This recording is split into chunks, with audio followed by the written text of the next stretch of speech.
चलिए यहाँ पे देखिए फर्स्ट क्वेश्चन है find the ratio of ₹6 to 70 पैसा। ठीक, तो रुपीज क्या है, ₹6 to 70 पैसा, इसके बीच का रेशियो हमें फाइंड आउट करना है। तो हमने आपको बताया है कि जिन जिन नंबरों के बीच में आपको रेशियो फाइंड आउट करना है उनका यूनिट सेम होना चाहिए। जैसे यहाँ पे देखो 6 रुपीज में है और 70 पैसे में है, तो दोनों या तो रुपीज में हो या तो दोनों रुपीज में हो या तो दोनों पैसे में हो, मतलब दोनों की यूनिट सेम होनी चाहिए, तभी हम लोग क्या निकाल सकते हैं, हम लोग उनका रेशियो निकाल सकते हैं if the unit are same. Okay, तो ये बताओ कि ये रुपीज में है, ये पैसा में है, तो इसको भी पैसा बना दें। तो कैसे बना देंगे, we know that there is 100 paisa in 1 rupee. 1 rupees में 100 पैसा होता है, एम आई राइट?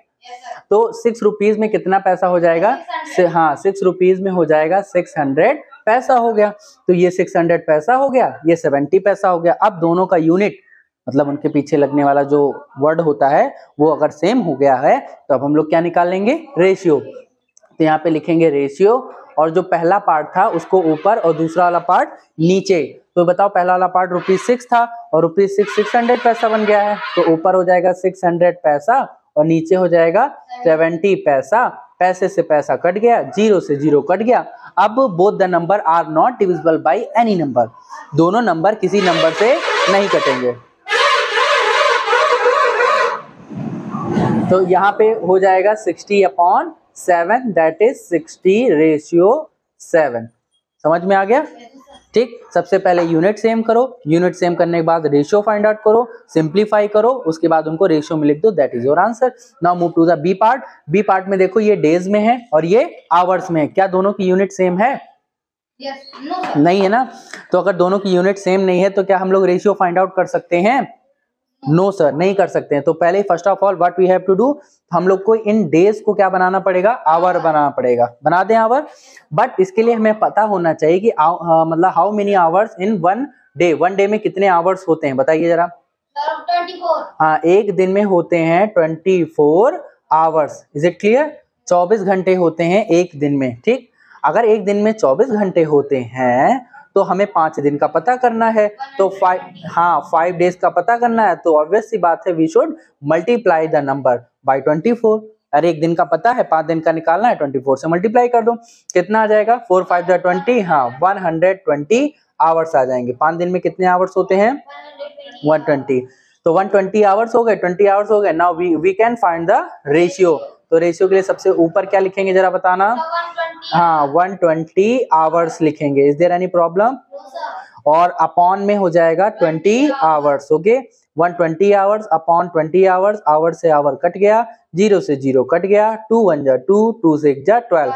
तब तक सिंप्लीफाई करिए, जब तक कि वो एकदम छोटा ना हो जाए, मतलब उनके प्राइम फैक्टर 1 ना बचे, कि ऐसा नंबर बचे ऊपर नीचे कि उनको 1 के अलावा और कोई नंबर ना काट सके। तब तक हमें सिंप्लीफाई करना चाहिए। बताओ ऊपर क्या बचा, 6, नीचे क्या बचा, 1। 6/1 दैट इज 6:1। आसान है? बहुत आसान है। चलो अब देखते हैं, यहाँ लाइट जल रही है, लाइट इज ब्लिंकिंग और not, yes please put on the light. चलो now move to the third one. यहाँ पे देखो 16 मीटर दे रखा है और 48 सेंटीमीटर दिया हुआ है। 16 मीटर और 48 सेंटीमीटर। तो सबसे पहले first of all what we have to do, हमको क्या करना है, सबसे पहले दोनों की यूनिट को सेम करना पड़ेगा ना, क्योंकि 1 मीटर में है 1 सेंटीमीटर में है। तो वी नो दैट, हमें पता है कि 1 मीटर में 100 सेंटीमीटर होता है। 1 मीटर में कितना सेंटीमीटर होता है, बोलो। हाँ 1 मीटर में 100 सेंटीमीटर होता है। तो 16 मीटर में कितना होगा, 16 मीटर में हो जाएगा 1600 सेंटीमीटर। समझ में आया? 16 मीटर में होता है 1600 centimetre. Now we can find the ratio. अगर अब आपको रेशियो निकालना है तो ऊपर हो जाएगा 1600 सेंटीमीटर अपॉन 48 सेंटीमीटर। सेंटीमीटर से centimetre cancel, both the numbers are divisible by 16, both the numbers are divisible by 2, both the numbers are divisible by 4, both the numbers are divisible by 8, and also both the numbers are divisible by 16. Now 16 1 जा 16, 16 3 जा 48, ऊपर आ गया 100, ऊपर कितना आ गया 100, 2 zero थे ना, और नीचे आ गया 3। अब ये नहीं कटेंगे, so your answer is 100/3 and 100 ratio 3। Okay, समझ में आ गया? अब उसके बाद लास्ट देख लेते हैं, ये ग्राम में दिया है, ये किलोग्राम में दिया है, तो क्या दोनों को ग्राम बना दें? बना दिया जाए? तो ये है देखो हमें पता है, we know that how many gram in 1 kg? हाँ, there are 1000 gram in 1 kg। 1 kilo में 1000 ग्राम होता है। तो ये क्या हो जाएगा? ये हो जाएगा आपका 500 ग्राम, सॉरी इसको तो चेंज नहीं करना ना, ये रहा 8 kg। बताओ 1 kg में 1000 ग्राम, तो 8 kg में 8000 ग्राम होता है। ठीक, कोई प्रॉब्लम? तो अब यहाँ पे हमें क्या निकालना है? Now we have to find the ratio between both the numbers. अब यहाँ ऊपर हो जाएगा 8000 ग्राम और नीचे हो जाएगा 5, सॉरी रुको, मैं दिमाग खराब हो रहा है। ऊपर पहले 500 ग्राम लिखेंगे, सबसे पहले 500 लिखा है, फिर नीचे क्या लिखेंगे? 8000। ठीक, 0 से 0 कट गया, 0 से 0 कट गया, 5 बन जा 5, 5 बन जा 5, 5 6 जा 30। So your fraction is 1/16 and the ratio is 1:16। and I hope आपको ये क्वेश्चन अच्छे से समझ में आ गया होगा। आ गया? That is clear? Thank you। Note करिए। तो देखिए यहाँ पे द नेक्स्ट क्वेश्चन, इसमें क्या करना है? Express the following ratios in the simplest ratio. इसको सिंपलेस्ट रेशियो में करना है, कुछ करना नहीं है खास। पहले सबसे पहले ये देख लो कि दोनों का जो यूनिट है वो सेम होना चाहिए। तो क्या दोनों का यूनिट सेम है? नो सर, एक मीटर सेंटीमीटर में है, एक सेंटीमीटर में है। तो इनको भी पूरा किस में बना देते हैं? सेंटीमीटर में। किस में बना देते हैं? सेंटीमीटर में। तो देखो सिंपल सी बात ये है कि there are 100 centimetre in 1 metre. There are 100 centimetre in 1 metre. 1 metre में 100 सेंटीमीटर होता है, तो 2 मीटर में कितना होगा? 2 मीटर में देखो यहाँ पे लिखा हुआ है 2 मीटर 50 सेंटीमीटर है, तो 2 मीटर में तो 200 सेंटीमीटर हो जाएगा और 50 सेंटीमीटर और था, तो दोनों मिला के कितना हो गया? 250 सेंटीमीटर। आई बात समझ में? क्योंकि यहाँ पे 2 मीटर 50 सेंटीमीटर है, तो अब उसको हम लोग 250 सेंटीमीटर लिख सकते हैं। तो अब हमारे पास जो हो गया वो है 250 सेंटीमीटर रेशियो 100 सेंटीमीटर। समझ में आ गया? 2 मीटर 50 सेंटीमीटर को 250 सेंटीमीटर कर दिया, कोई दिक्कत? अब इनको क्या करो? अपॉन में लिख दो। अपॉन में लिखोगे तो 250 अपॉन 100, क्योंकि कोई भी चीज रेशियो में होती है, अगर if the numbers are in ratio you can write it as fraction. उनको हम लोग फ्रैक्शन की तरह भी लिख सकते हैं, लिख सकते हैं ना। कहीं पे इस तरह लिखा हो तो उसको ए रेशियो भी लिख सकते हैं। तो ये लिख दिया यहाँ पे, 0 से 0 कैंसिल हो गया, both the numbers are divisible by 5, 5 2 जा 10, 5 5 जा 25। सो यहाँ पे आ गया 5/2। क्या ये और डिविजिबल है? क्या ये और किसी सेम नंबर से कटेगा? No sir. Then convert it into ratio and this is your answer. Question में बोला था कि सिंपलेस्ट रेशियो में कन्वर्ट करना है। सिंपलेस्ट रेशियो का मतलब इतना काटो, इतना काटो, इतना काटो कि फिर काटने के लिए कुछ बचे ही ना। समझे? जैसे कोई कागज है, एक हमने पढ़ा था, जैसे देखा था, एक कागज होता है, कागज लो एक प्लेन पेपर, और प्लेन पेपर को 8 बार फोल्ड करिए, 8 टाइम्स। कितने टाइम्स? 8 टाइम्स उसको फोल्ड करिए, उसके बाद तुम उसको फोल्ड नहीं कर पाओगे। आई बात समझ में? करके देखना अभी। कितनी बार फोल्ड करो? 8 बार। जैसे कपड़ा फोल्ड किया जाता है ना, 1 फिर 2 फिर 3 करते हैं ना, तो किसी भी कागज को 8 टाइम्स फोल्ड करिए, उसके बाद तुम फोल्ड नहीं कर पाओगे। करके देखना इसको। शायद 8 टाइम्स ही है, हमें कितने टाइम्स होता है ये याद नहीं, लेकिन 8 है, ये थोड़ा सा याद है। चलो, तो अब यहाँ पे दूसरा देखो, ये 50 पैसा लिखा है और ये 2 रुपीज 50 पैसा लिखा है। ठीक, तो इनको भी पूरा क्या बना देते हैं? पैसा बना देते हैं, और ये तो पैसा है ही। तो यहाँ पे हो जाएगा ये 50 पैसे, सॉरी हाँ, हमें पता है कि 1 रुपीज में कितने पैसे होते हैं? देयर आर 100 पैसे इन 1 रुपीज। 1 रुपीज में कितना पैसा होता है? 100 पैसा। तो ये बताओ कि यहाँ पे लिखा हुआ है 2 रुपीज एंड 50 पैसा, तो पूरे को पैसा बनाना है क्योंकि यूनिट तो सेम करनी है। तो 2 रुपीज में कितना पैसा? 200 पैसा। कितना पैसा हो जाएगा? 200, because there is 100 paisa in 1 rupees. Then how many पैसा इन 2 रुपीज? 200 पैसा। और 50 पैसा और है, दोनों को ऐड कर लेते हैं। So what is the answer?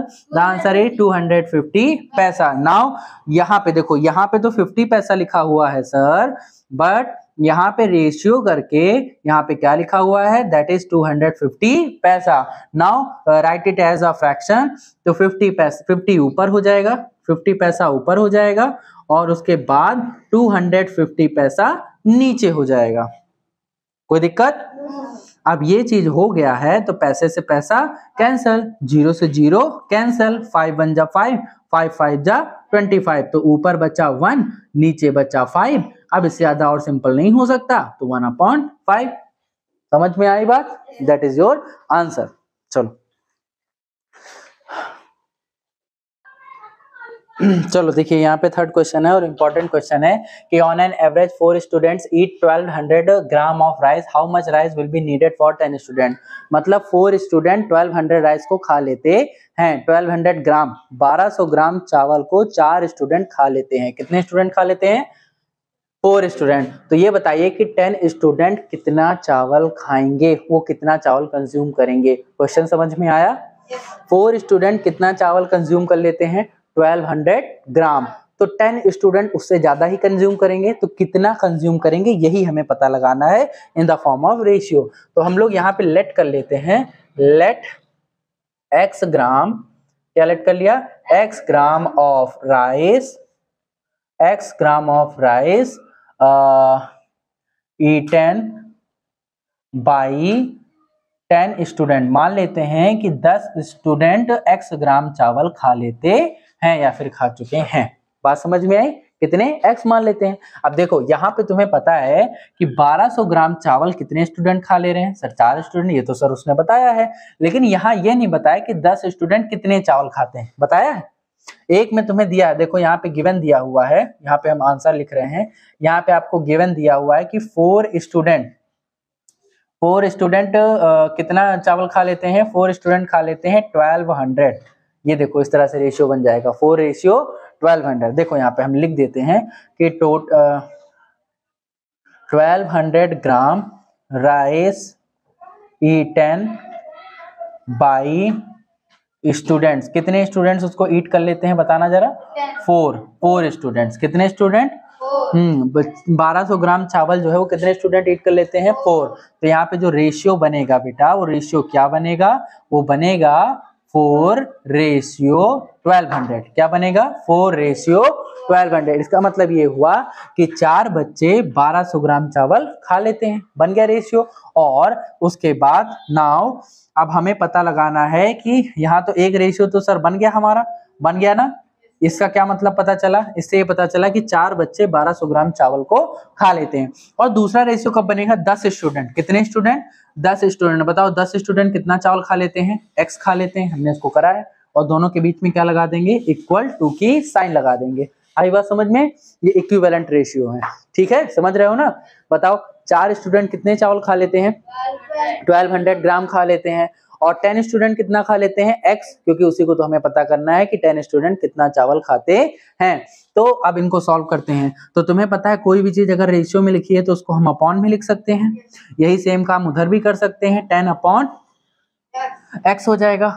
ठीक है, अब क्या करा देते हैं? अब करा देते हैं हम लोग क्रॉस मल्टीप्लीकेशन। 4 का किससे मल्टीप्लाई होगा? 4 का मल्टीप्लाई x से होगा, और 1200 का किससे होगा? 10 से हो जाएगा।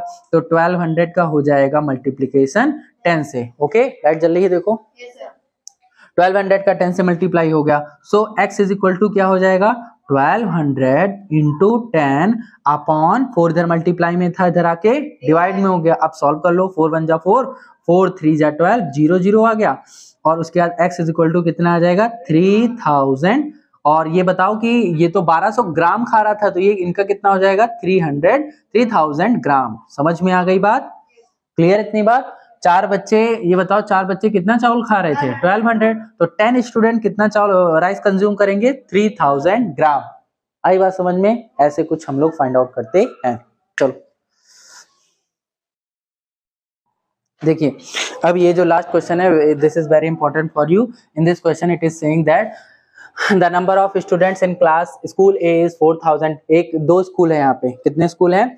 2। एक स्कूल ए है और दूसरा स्कूल बी है। अब बताओ, स्कूल छोटा सा तो होगा नहीं, कुछ उसका एरिया होगा ना सर? क्या होगा उसका? कुछ एरिया होगा। एरिया मतलब कुछ दूर में बना होगा ना। और उस स्कूल में बच्चे भी होंगे। आप बताओ ए स्कूल में कितने बच्चे हैं? सर ए स्कूल में तो 4000 बच्चे हैं। कितने बच्चे हैं? 4000। और बी स्कूल में कितने बच्चे हैं? बी स्कूल में है 3000। अब हमने तुम्हें एरिया निकालना बताया है, रेक्टेंगल का एरिया निकालते हैं, स्क्वायर का एरिया निकालते हैं कि नहीं निकालते हैं? Length into breadth, side into side. तो एरिया मतलब क्या होता है कि कोई भी चीज कितनी दूर में फैली हुई है। तो स्कूल भी तो कुछ दूर में फैला होगा, उसका भी तो कुछ ना कुछ एरिया होगा कि नहीं होगा? तो ए स्कूल का जो एरिया है वो कितना है? हाँ 1000 मीटर स्क्वायर। और बी स्कूल का एरिया कितना होगा? 600 मीटर स्क्वायर। ये बी स्कूल का एरिया है। आई बात समझ में? अब क्वेश्चन में क्या बोल रहा है कि how many students are there per square meter in both school. दोनों स्कूल में पर स्क्वायर मीटर मतलब 1 मीटर स्क्वायर में कितने बच्चे आएंगे, मतलब कितने बच्चों को जगह मिलेगी अगर 1 मीटर स्क्वायर जमीन हो। अभी ए स्कूल में कितने मीटर स्क्वायर की जमीन है? 1000 तो बहुत बड़ा हो गया ना, बहुत ज्यादा हो गया। 1000 मीटर की दूरी तक हमारा स्कूल फैला हुआ है। लेकिन अगर हम बात करें कि 1 मीटर स्क्वायर में कितने बच्चे खड़े हो सकते हैं, और इसमें 600 मीटर स्क्वायर का स्कूल है, तो 1 मीटर स्क्वायर में कितने बच्चे खड़े हो सकते हैं। आई बात समझ में? ये कहने का मतलब है, जैसे कि देखो एक एग्जांपल से बता रहे हैं कि जैसे ये बॉक्स है आपका, और बॉक्स में देखो 1 2 3, यहाँ पे देखना ध्यान से। यहाँ पे कह रहे हैं कि 1 2 3 4 5 6 7 8 9 10 11 12 और 16 और 20 कितने बॉक्सेस हैं? 20 बॉक्सेस हैं। ठीक, कितने बॉक्सेस हैं? 20। और आपके पास बच्चे हैं 500। कितने बच्चे हैं? अब कहा जाए आपके पास कि 500 बच्चे हैं और 20 बॉक्सेस हैं, तो ये बताओ हर एक बॉक्स पे कितने बच्चे खड़े होंगे। पहले सुनो ध्यान से, हर एक बॉक्स पे कितने बच्चे खड़े होंगे। क्वेश्चन समझने की कोशिश करो कि क्वेश्चन क्या कह रहा है। कितने बॉक्सेस हैं?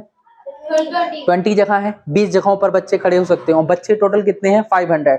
तो एक बॉक्स पर कितने बच्चे खड़े होंगे, इसके लिए हमें उसको क्या करना पड़ेगा? डिवाइड। वेरी गुड, क्या करना पड़ेगा? डिवाइड। तो ऊपर क्या लिखेंगे? टोटल बच्चे। नीचे क्या लिखेंगे? टोटल कितना जमीन है या कितनी जगह है, यही तो लिखेंगे। तो वही सेम काम हम लोग यहाँ पे करने जा रहे हैं। तो यहाँ पे हम लोग लिखेंगे क्या, how many student are there per square metre. हाँ, टोटल क्या लिखेंगे? Total students, total students per metre square in, यहाँ पे लिख देते हैं इन स्कूल ए स्कूल में। तो ये बताओ कि टोटल बच्चे कितने हैं उस स्कूल में? सर 4000। और जगह कितनी है सर? 1000 की जगह है। डिवाइड कर दें। क्यों कर रहे हैं, कैसे कर रहे हैं, ऊपर क्या रखा है नीचे क्या रखा है, समझ में आ गया? तो 0 से 0 कैंसिल, 0 से 0, ये 0 से 0 कैंसिल, ऊपर बचा 4। तो 4 स्टूडेंट्स 1 मीटर स्क्वायर में खड़े हो सकते हैं। बात समझ में आ गई? चलो अब हम लोग दूसरे का पता कर लेते हैं। तो total students per metre square in school B का भी तो पता करना है। अब हमें बता दो जरा फटाफट कि स्कूल बी में कितने बच्चे हैं? 3000। जगह कितनी है? 600। 0 से 0 कैंसिल, 0 से 0 कैंसिल, 6 5 जा 30। तो यहाँ पे कितने बच्चे खड़े हो सकते हैं? 5 स्टूडेंट्स खड़े हो सकते हैं। आई बात समझ में? कोई दिक्कत?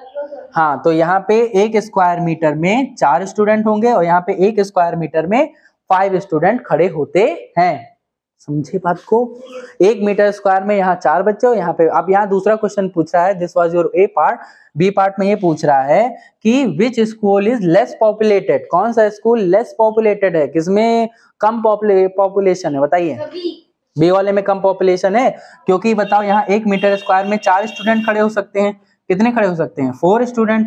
और उसमें कितने खड़े हो सकते हैं? 5 स्टूडेंट। तो ये बताओ कि कौन सा लेस पॉपुलेटेड है भैया? सर ये बी की ए। अरे उतनी ही जगह में बी स्कूल में 5 बच्चों को खड़ा किया जा रहा है, और उतनी ही जगह में ए स्कूल में सिर्फ 4 बच्चों को खड़ा किया जा रहा है। तो किसमें पॉपुलेशन कम है? ए में पॉपुलेशन क्या हो जाएगी? कम हो जाएगी ना। देखो कौन बड़ा है? ये बड़ा है ना, तो ये बड़ा है तो इसमें ज्यादा पॉपुलेशन, इसमें कम पॉपुलेशन। समझे बात को? जैसे देखो आपके पास 2 बराबर केक हैं, उतना ही केक है। एक केक को खाने वाले 4 बच्चे हैं और एक केक को खाने वाले 5 बच्चे हैं। तो बताओ किसमें ज्यादा बच्चे हैं? किसको ज्यादा? इसमें है ना, कम वाला यही तो है। तो इसीलिए यहाँ पे हो गया। तो यहाँ पे क्या लिखेंगे? स्कूल ए। क्या लिखेंगे? स्कूल ए हैज क्या लिखेंगे बताओ? Less populated, is less populated. Got it? समझ में आ गया? बढ़िया था? ठीक है, नोट इट डाउन।